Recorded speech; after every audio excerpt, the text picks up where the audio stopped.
You know about the button. Everyone does. The one that ends it all. The Americans call theirs the football. A black briefcase. Weighs about 45 pounds.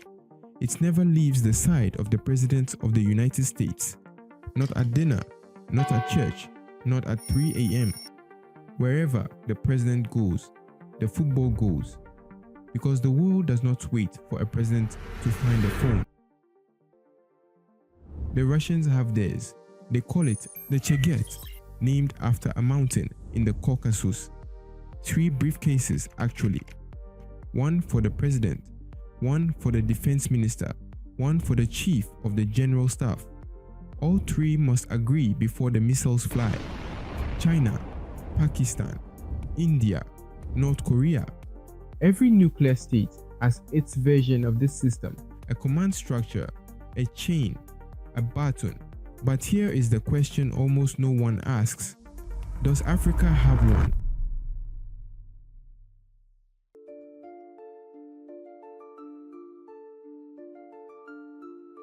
Since 1960, 17 African nations gained independence in a single year. History calls it the Year of Africa. It felt like a beginning.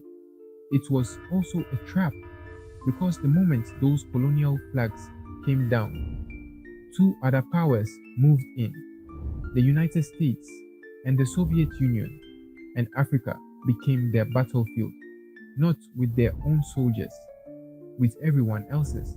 The Congo, Angola, Mozambique, Ethiopia, Somalia. Every conflict on the continent had a Cold War shadow behind it. Soviet weapons, American money, Cuban soldiers, CIA operations. Africa was being used, and Africa knew it. In 1975, Angola's civil war brought Soviet-backed forces and 30,000 Cuban troops to South Africa's doorstep. On their other borders, Mozambique also falling to Soviet-aligned governments. And inside the country, apartheid, international sanctions, arms embargoes, isolation. South Africa's white minority government looked around. They saw enemies on every side. They saw a world that had abandoned them. And they made a calculation. If no one will protect us, we will protect ourselves.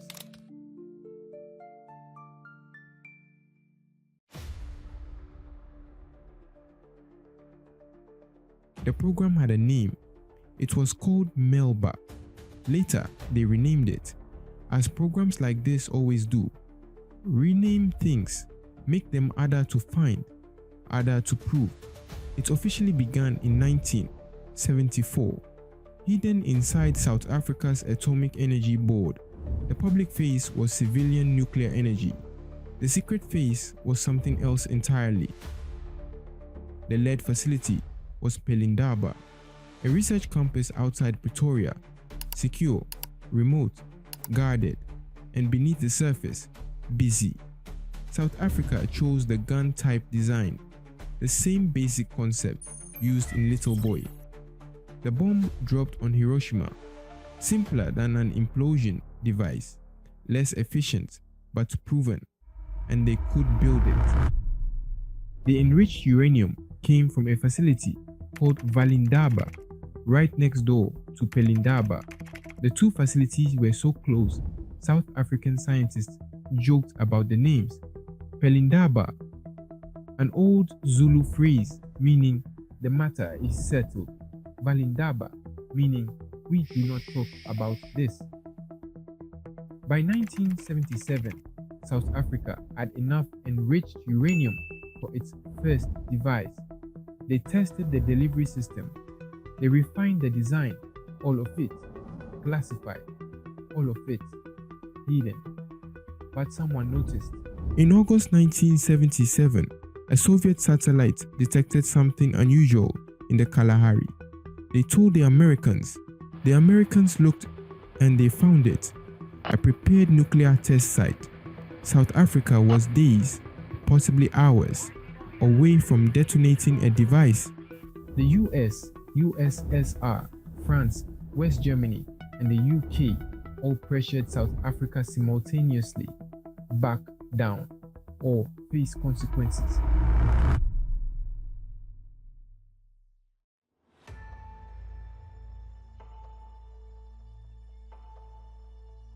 No country builds a nuclear weapon alone. The physics is too complex, the engineering too specialized, the materials too rare. America had the Manhattan Project, the greatest scientific collaboration in history.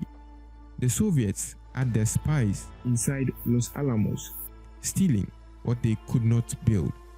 Pakistan had a Q Khan, a man who stole centrifuge designs from the Netherlands and built an entire program around stolen knowledge.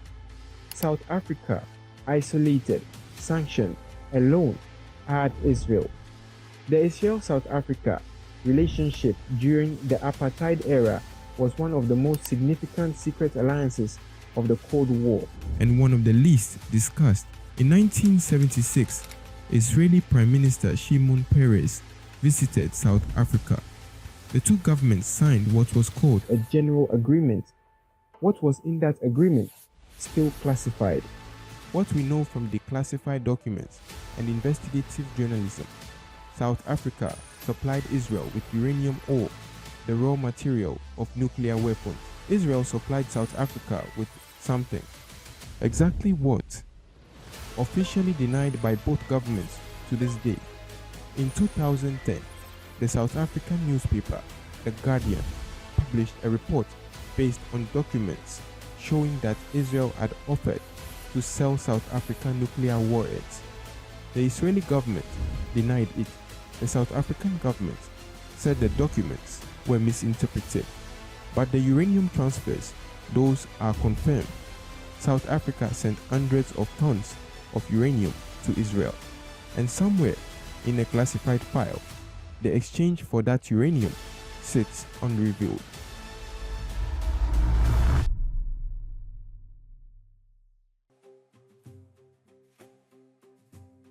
While South Africa was quietly sitting on 6 nuclear weapons, another African leader was desperate to get one. Muammar Gaddafi, colonel, revolutionary, ruler of Libya since he was 27 years old. He came to power in 1969 through a military coup. He called it the Al Fateh Revolution. He believed he was destined to unite the Arab world, and he was convinced he needed a nuclear weapon to do it. His first attempt was simple, direct, audacious. In 1970, 1 year after taking power, Gaddafi tried to buy a nuclear bomb from China. He flew representatives to Beijing. He offered money, oil, political alliance. China said no. He tried Pakistan next. This was 1974. Pakistan was developing its own nuclear capability. Gaddafi offered to fund Pakistan's entire nuclear program. He reportedly gave Pakistan $100 million. Pakistan took the money and officially gave Libya nothing in return. Officially, for 2 decades, Gaddafi's nuclear ambitions stalled. He built chemical weapons instead. He funded terrorist organizations. He was placed under international sanctions. And then, in the 1990s, he found the black market he had been looking for. Abdul Qadeer Khan, Pakistan's most celebrated nuclear scientist, credited officially with giving Pakistan the bomb, a national hero. He was also running the world's most dangerous nuclear black market.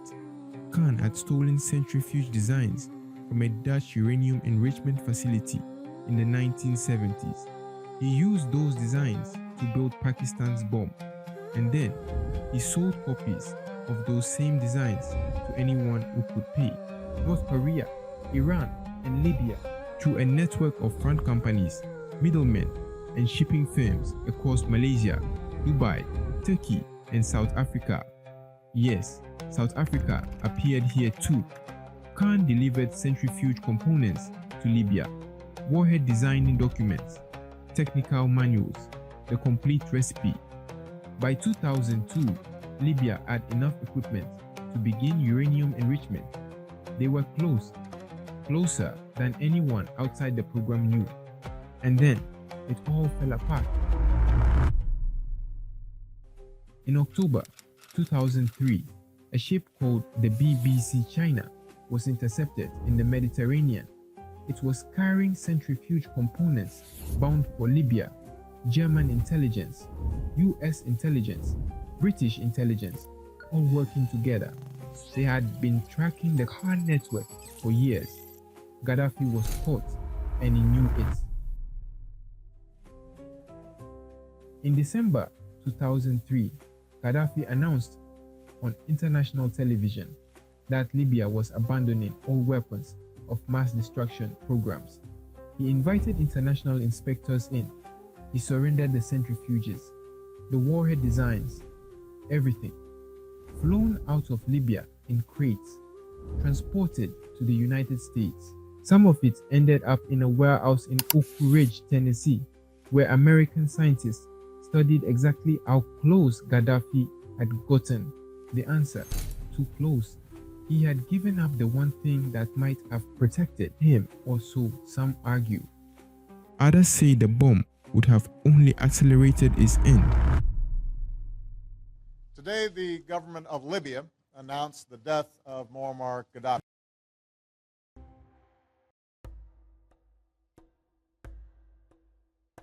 South Africa built the bomb in secret. Libya tried to buy one on the black market. And then there is Egypt. Egypt's nuclear story is different. It is the story of a country that came to the edge, looked over it, and chose to step back.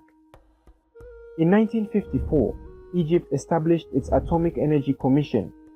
Under President Gamal Abdel Nasser, the most powerful Arab leader of the 20th century, Egypt began serious nuclear research. A research reactor was built with Soviet assistance. Egyptian scientists were trained in nuclear physics. The infrastructure was being built. Then, 1967, the Six-Day War changed everything. Egypt lost the Sinai Peninsula in 6 days, and in the aftermath, Egypt's intelligence services confirmed what they had long suspected. Israel had nuclear weapons, built at the Dimona facility in the Negev desert, hidden from the world with American assistance and deliberate ambiguity. Egypt was bordered by a nuclear state that had just humiliated them militarily. The pressure to build their own bomb must have been immense, but Egypt made a different calculation. In 1968, Egypt signed the Nuclear Non-Proliferation Treaty. In 1981, Egypt signed the NPT's Full Safeguards Agreement. And in 1996, Egypt was a founding signatory of the Treaty of Pelindaba, the African Nuclear Weapons Free Zone. Egypt chose diplomacy over the bomb. Was that wisdom or weakness?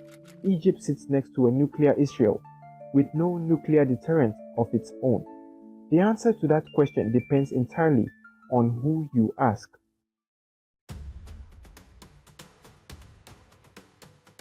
Here is something worth noticing. The 5 permanent members of the United Nations Security Council, the 5 countries with the power to veto any UN resolution, are the United States, Russia, China, France, and the United Kingdom. All 5 are nuclear weapon states. All 5 were nuclear weapon states before the Nuclear Non-Proliferation Treaty was signed. And the NPT, the treaty that asks every other country not to build nuclear weapons, was written and pushed by those same 5 countries. The message, stripped of diplomatic language, is this: we have the weapons, you cannot have them. Sign here. When South Africa's test site was discovered in the Kalahari in 1977, the United States, Soviet Union, France, West Germany, and United Kingdom all pressured Pretoria simultaneously. Despite being Cold War rivals, they were united on this: no new members to the nuclear club, not in Africa, not anywhere. When A.Q. Khan's network was dismantled, the intelligence operation involved the CIA, MI6, and German BND. working quietly.